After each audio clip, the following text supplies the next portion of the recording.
Nausori, bandar keempat terbesar di Fiji.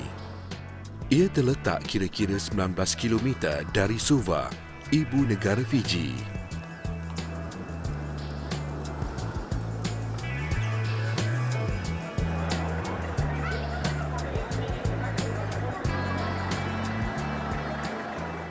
Hari Minggu, Pasar Nausori menjadi tumpuan penduduk tempatan. Hasil tani dan bahan mentah segar dijual penduduk tempatan menjadi tarikan utama di sini.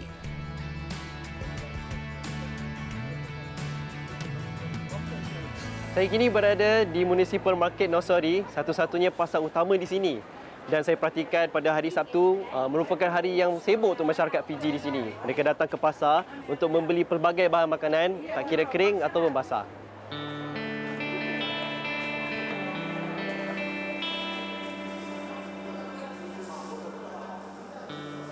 Pasar menjadi pilihan umat Islam tempatan mencari bahan mentah halal.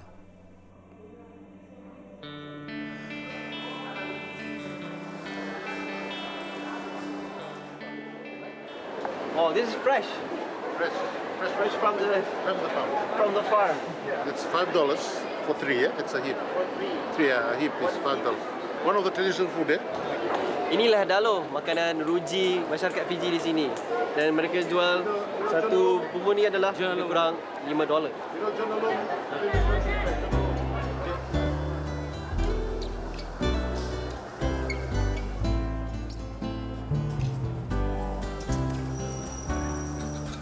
Bola-bola. What is this, ma'am? In Fijian, we call that otta. Ota. Ya. Subhanallah. Kalau di Malaysia dipanggilnya pucuk paku. Kalau di sini panggilnya ota. How much is this? We're selling $2 bun. $2 baht. Kalau satu ikat ni $2. Kalau di Malaysia boleh dikira lebih kurang RM4. Alhamdulillah.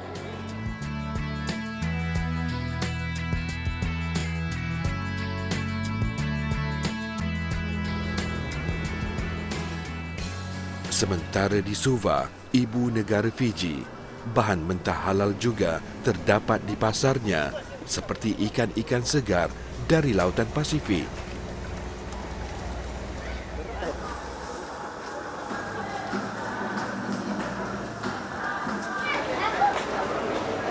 Menjadi rutin untuk setiap warga Fiji di sini, setiap Ahad mereka akan memilih makanan laut sebagai menu utama mereka. Jadi setiap Sabtu ataupun beberapa hari sebelum sebuah perayaan, mereka akan berpusu-pusu ke pasar untuk memperolehi makanan laut atau pelbagai bahan-bahan yang lain. Contohnya di sini, saya sekarang berada di Pasar Ikan Suva. Ramai orang dan ini merupakan pasar utama untuk memperolehi makanan laut yang segar. Dengan ditemani jurupandu tempatan, Epili Watu Cawaga, Anwar mencari bahan untuk masakan tradisional etnik pribumi Fiji iaitu lovo. So ikan ni dikatakan boleh dihidangkan untuk 10 hingga 15 orang dan alhamdulillah saya rasa harga dia boleh tahan juga $25. Can we have this? $25 Fiji bersamaan dengan kira-kira RM48 Malaysia. Alhamdulillah.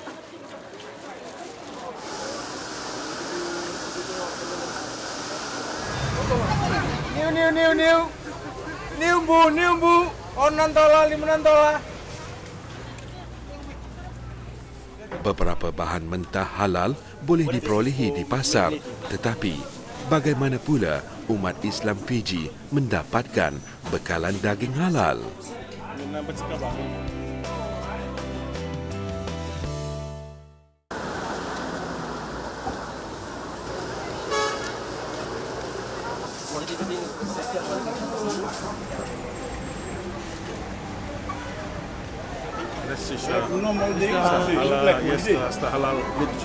Halal meat. Islam agama minoriti di Fiji. Namun di Suva terdapat beberapa kedai yang menjual daging halal.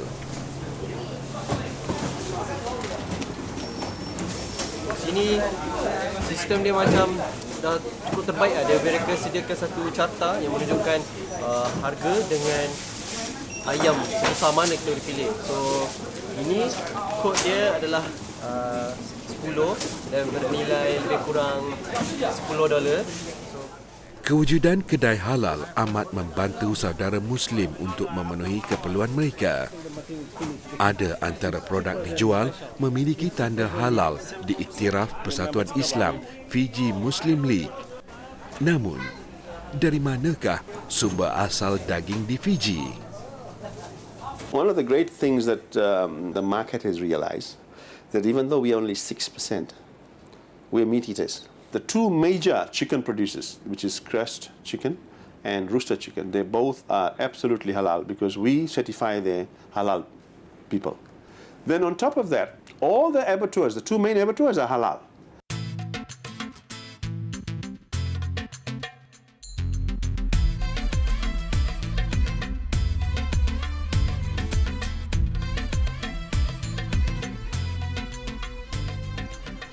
Fiji Meat Industry Board, rumah penyembelihan halal terletak 20 minit dari Bandar Suva. Kebanyakan daging tempatan dijual di seluruh Suva diambil dari sini. Bola. How are you? I'm fine, thank you. I'm Anwar from Malaysia. Oh, okay. Can I find the receptionist here? Oh, is this right here? Inside here? Oh, okay, thank you. Vinaka.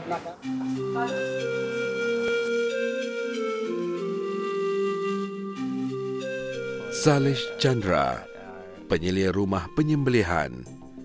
Dia bertanggungjawab meneliti segala proses mengikut piawaian ditetapkan.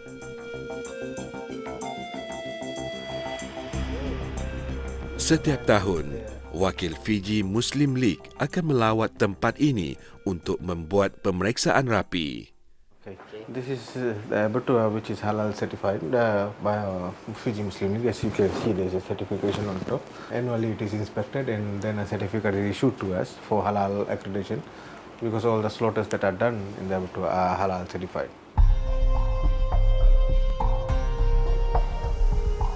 Kebersihan aspek utama dititik beratkan oleh pekerja rumah penyembelihan.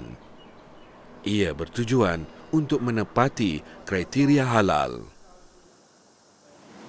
How about the cleanliness of this place? Okay, the cleanliness of this place, you will see this stockman over here. All over is washing. Yeah. No? Nothing is disposed into the environment because of disease risks. That's And this good. whole area is under quarantine.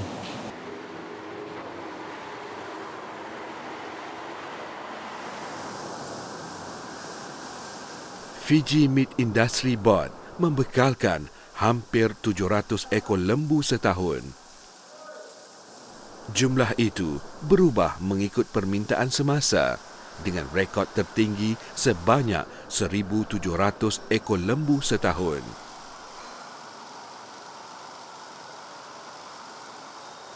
Tidak semua pekerja boleh memegang tanggungjawab sebagai tukang sembelih. Yeah, Most of the man will slaughter the halal certified man. The man has to be certified. Certified by the Fiji Muslim League. Setiap hari, lebih 5,000 kilogram daging sedia untuk dihantar ke Serata Suva. Jumlah itu bersamaan dengan kira-kira 12 ekor lembu. Penghantaran daging kebiasaannya bermula seawal pukul 5 pagi hingga 6 petang. Rumah penyembelihan seperti Fiji Meat Industry Board amat membantu saudara Muslim di Fiji mendapatkan sumber daging halal.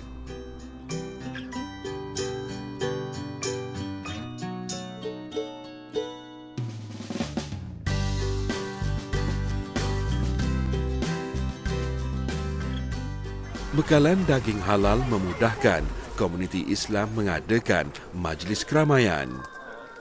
Anwar berpeluang menyaksikan majlis perkahwinan Muslim di Suva.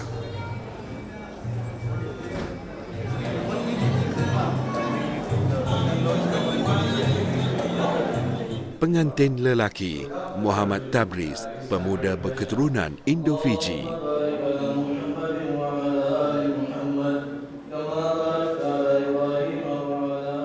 Majlis perkahwinannya unik.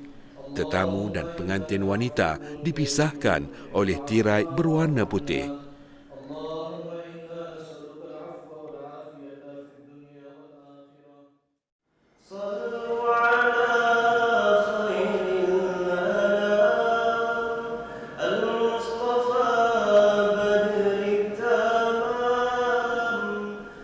Anwar diberi penghormatan mengalunkan syair oleh tuan rumah dalam majlis perkahwinan ini.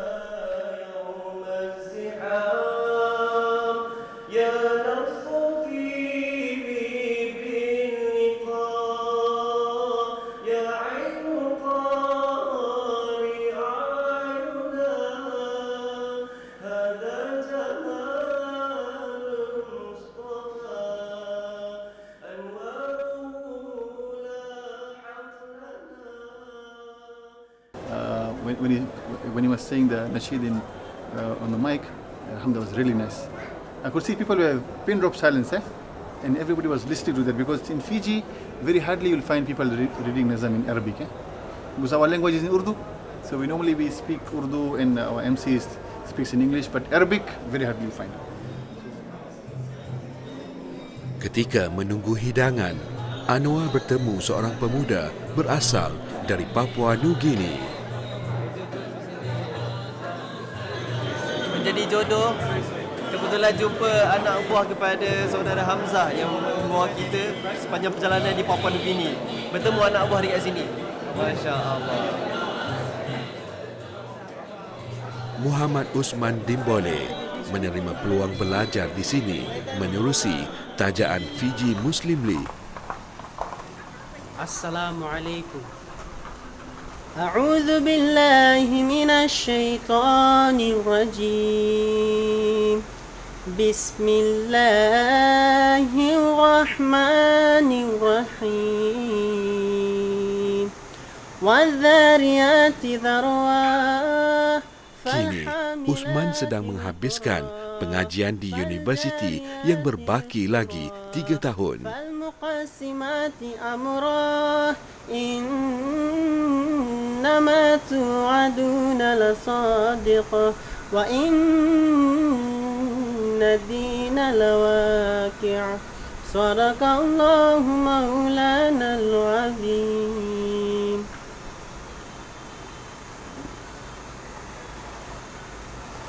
My main aim to go back to PNG, inshallah, to propagate whatever knowledge I've gained here, spread it, propagate. First of all, not to outsiders. Teach my family first. Then my family know. Then we can teach the neighbors. From neighbors, then it can generate everywhere. Makanan sajian malam ini hidangan tradisional masyarakat Indo-Fiji.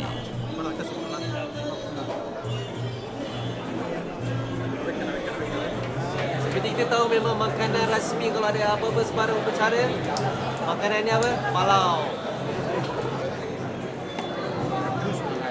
Suasana pengagihan makanan di majlis perkahwinan ini juga agak berbeza.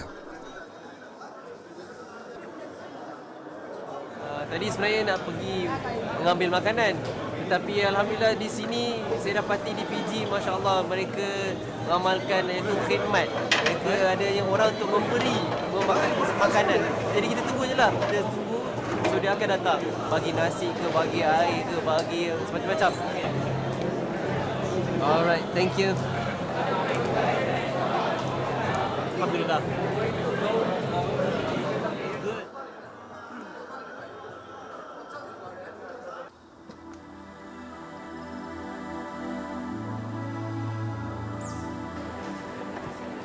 Hari ini, kru Jejak Rasul berpeluang untuk merasai masakan etnik pribumi Fiji. Lovo, masakan tradisional Fiji dimasak menggunakan kaedah unik. Makanan yang ingin dimasak akan dikambus di dalam tanah bersama batu panas. Ini langkah permulaan untuk menyediakan api dulu sebelum kita letakkan batu-batu untuk dipanaskan. Menurut Epili Watu Cawaga, teknik masakan ini sudah diamalkan sejak zaman nenek moyangnya lagi. Namun, pada waktu dahulu, bahan masakannya berbeza. Lovo was used by our forefathers in the olden days for ceremonial purpose during cannibal times. After a war, when they defeat the other tribe, they make a big feast. First thing they will do, they land the women and the chief will choose which one he'll have for his wife, and the rest they will kill them and roast them. Oh my. That's scary, man. No, Can't imagine. those days are gone. Yeah. So we're not doing that today? No. Maybe they are cannibals, but they're vegetarian. Sehingga kini, Lovo masih menjadi kegemaran masyarakat pribumi Fiji, terutamanya ketika majlis keramaian. Lovo yang disediakan pada hari ini terdiri dari bahan yang halal.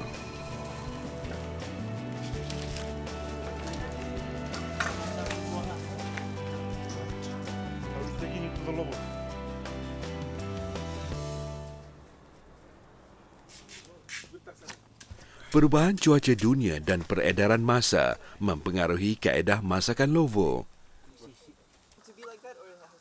Penyediaan Lovo pada waktu dahulu dikatakan berbeza. Because now, maybe because of the climate change, the leaves are getting small. But before, in the olden days, the leaves were big. We don't use anything else, just cover the leaves and leave it.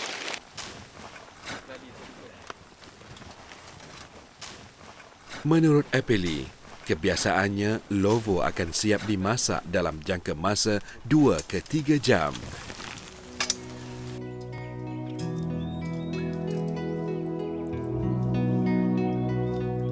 Sejurus dibuka, aroma terbit dari kambusan tanah menandakan berakhirnya saat penantian. Lovo sudah siap dimasak. Bersama kami, pegawai dan staf dari Kedutaan Malaysia yang banyak membantu.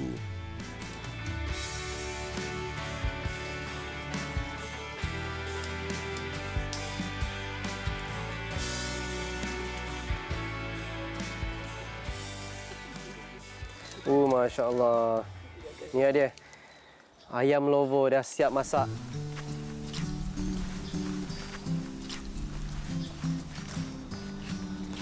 Berat sama dipikul, ringan sama dijinjing. Daripada awal sampai akhir, kita akan sama-sama membantu untuk menyediakan Lovo. Alhamdulillah. Ayam dan ikan hasil sajian Lovo menerbitkan aroma tersendiri dan teksturnya lebih lembut berbanding masakan biasa.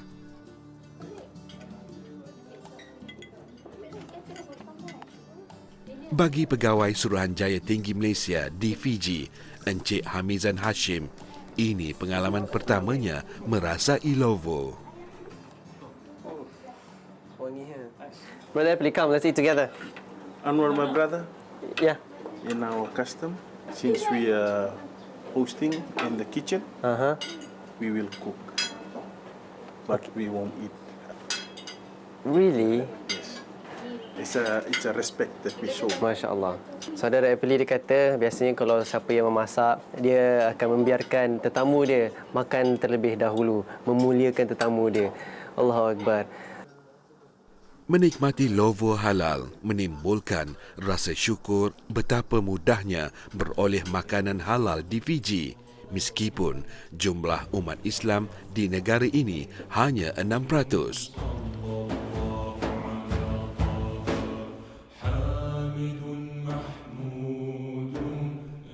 Peluang mengenali umat Islam di rantau Oceania memberi pengalaman bermakna buat kami. Moga ukhuwah terbina bersama saudara seagama di rantau ini akan sentiasa terjalin erat. Gembara jejak Rasul As-Salam berakhir di sini.